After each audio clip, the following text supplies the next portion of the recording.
Alhamdulillahi Rabbil Alamin. Bismillahirrahmanirrahim. Ya ayyuhan nasu ubudu rabbakumul ladzi khalaqakum wal ladzina min qablikum la'allakum tattaqun. Puji syukur kehadirat Allah Subhanahu wa taala.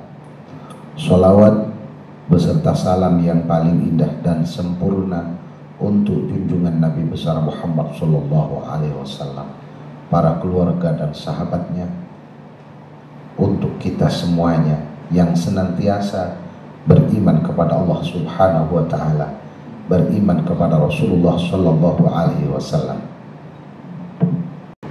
Mari kita senantiasa meningkatkan keimanan dan ketakwaan kita kepada Allah Subhanahu wa taala, dan jangan henti-hentinya untuk senantiasa menambah ilmu pengetahuan kita, agar di dalam melaksanakan keagamaan dalam kehidupan kita senantiasa berpedoman kepada ajaran-ajaran Rasulullah SAW dan para ajaran ulama-ulama kita. Dalam satu riwayat yang ditulis oleh seorang ulama bernama Ibnul Jauzi dalam Bustanul Wa'idin wa Riyadhus Sami'in, beliau mencatat salah satu riwayat dari Rasulullah Muhammad sallallahu alaihi wasallam. Ruwiya an Rasulullah sallallahu alaihi wasallam annahu qala thalathatun yaumal qiyamati tahta 'arsyillah yauma la dhilla illa dhilluh. Kelak di akhirat akan ada satu masa, akan ada satu keadaan di mana digambarkan oleh Al-Quran, semua manusia hanya mau berurusan dengan pribadinya saja. Sampai para nabi-nabi, dia tidak mau mengurusi umatnya kecuali Nabi Muhammad SAW. Pada masa itu digambarkan oleh Al-Quran, yauma la yanfa'u malun wala banun, di mana harta sudah tidak lagi menjadi suatu yang bermanfaat kecuali orang-orang yang mempunyai hati selamat, artinya imannya benar kepada Allah Subhanahu wa taala dan kepada Rasulullah sallallahu alaihi wasallam. Pada saat itu seorang bapak sudah tidak lagi peduli dengan anaknya, seorang suami tidak lagi peduli dengan istrinya.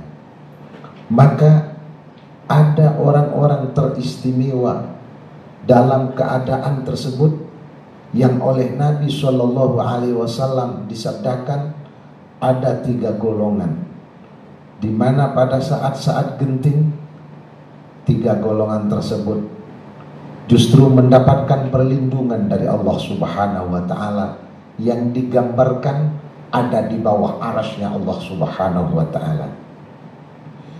Kemudian ditanyakan oleh sahabat kepada Rasul Shallallahu Alaihi Wasallam, qila manhum ya Rasulullah, siapakah 3 kelompok itu ya Rasul? Rasulullah Shallallahu Alaihi Wasallam menjawab, qala man farraja ammakrubi ummati.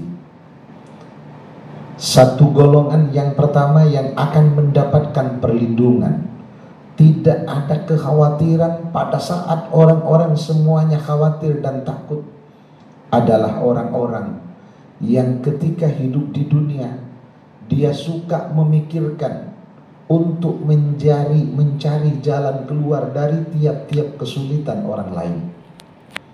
Adalah orang yang di dunia ketika diberi satu amanah pemangku jabatan, dia akan berpikir keras bagaimana dia mencari jalan keluar dari kesulitan-kesulitan bangsanya.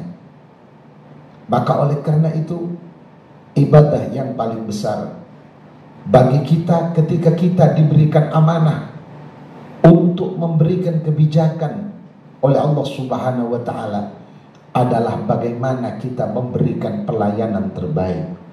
Bagaimana kita senantiasa berpikir agar bangsa ini keluar dari segala kesulitan-kesulitan.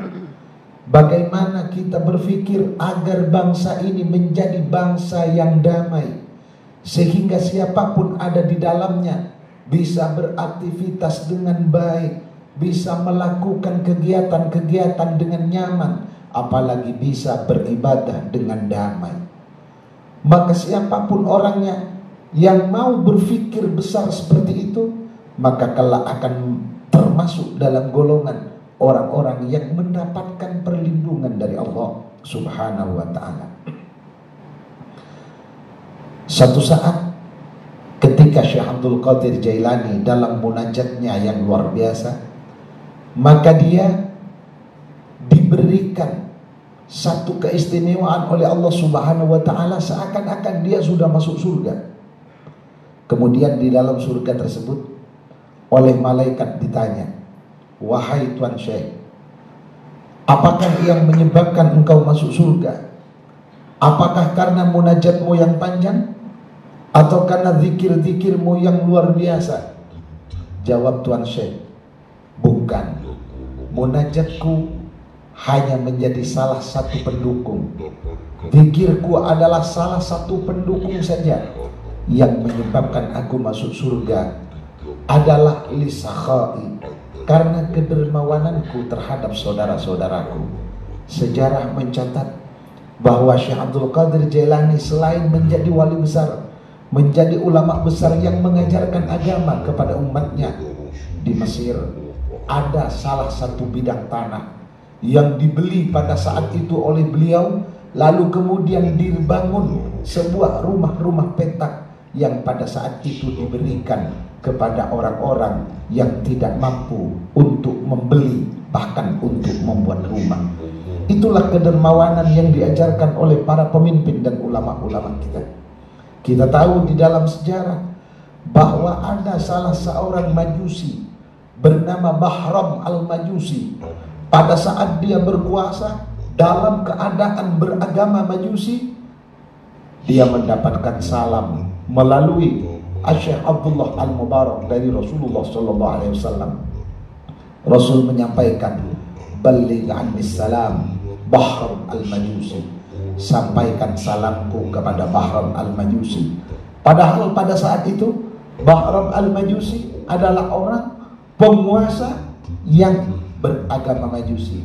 Kenapa ternyata setelah didatangi oleh Syekh Abdullah Al-Mubarak, dia adalah orang yang hanya beberapa kali melakukan sosial, memberikan bantuan di tengah malam kepada orang yang kelaparan, memberikan pakaian dan beberapa uang kepadanya tanpa ada orang yang tahu. Itulah rupanya yang menyebabkan hidayah kepada Bahram al-Majusi. Tidak cukup dikirimi salam, sampaikan bahwa dia adalah bersamaku kelak di surganya Allah Subhanahu wa ta'ala. Kita ingat sejarah Ali bin Muhaffad yang tidak melaksanakan ibadah haji karena uangnya yang untuk berangkat haji dikasih kepada orang lain yang kelaparan dan kesulitan pada saat itu. Ternyata dia tidak berangkat, tapi mendapatkan pahala ibadah haji yang sempurna, dan semua orang-orang yang beribadah haji pada saat itu diterima hajinya oleh karena salah seorang yang tidak berangkat haji tapi berbuat sosial di rumahnya dengan uang yang sejatinya dia akan bawa berangkat.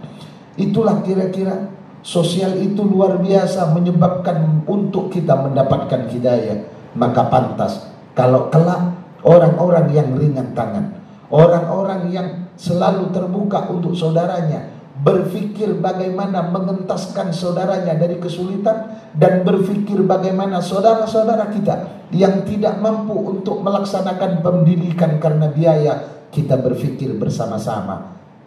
Kemudian kita mencari solusi bersama-sama, mensupport mereka agar mereka sampai pada tujuan pendidikan mereka. Maka itulah satu perbuatan yang luar biasa bagi kita, sehingga agama ini dikatakan dengan agama kemanusiaan.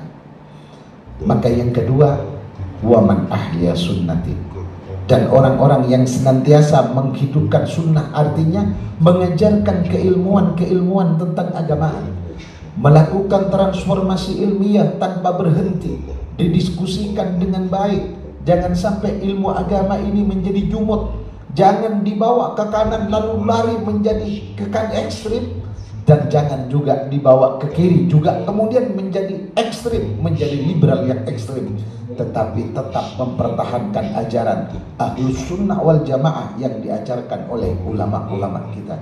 Yang ketiga, waman aktsarus salata alayya, orang yang senantiasa banyak membaca sholawat kepadaku, artinya orang yang di dalam hatinya senantiasa ada kecintaan dan kerinduan kepada Rasulullah SAW, sehingga karena cinta dan rindu dia senantiasa ingin mengaplikasikan dan mengimplementasikan setiap ajaran-ajaran terhadap dirinya, sehingga dirinya selalu melakukan apa yang dilakukan oleh Rasulullah SAW. Kita tahu bahwa setiap kita bukanlah orang yang baik, tetapi kita adalah orang yang berharapkan kebaikan. Maka jangan pernah sangka bahwa sebesar apapun keburukan dan dosa-dosa kita tidak akan diampuni oleh Allah Subhanahu wa taala. Karena itulah adalah suudzon kepada Allah Subhanahu wa taala. Orang yang ragu bahwa dosanya tidak akan diampuni karena begitu besarnya, berarti dia telah berburuk sangka kepada Allah Subhanahu wa taala. Maka jangan pernah tidak ada di dalam hati kita untuk sedikit kecintaan dan kerinduan kepada Rasulullah sallallahu alaihi wasallam. Ihdinas siratal mustaqim, siratal ladzina an'amta alaihim ghairil maghdubi alaihim waladdallin. Barakallahu li wa lakum fil Qur'anil azim wa nafa'ani wa iyyakum bima fihi minal ayati wadh-dhikril hakim. Aqulu qawli hadza wastaghfiruh innahu huwal ghafurur rahim. Ayat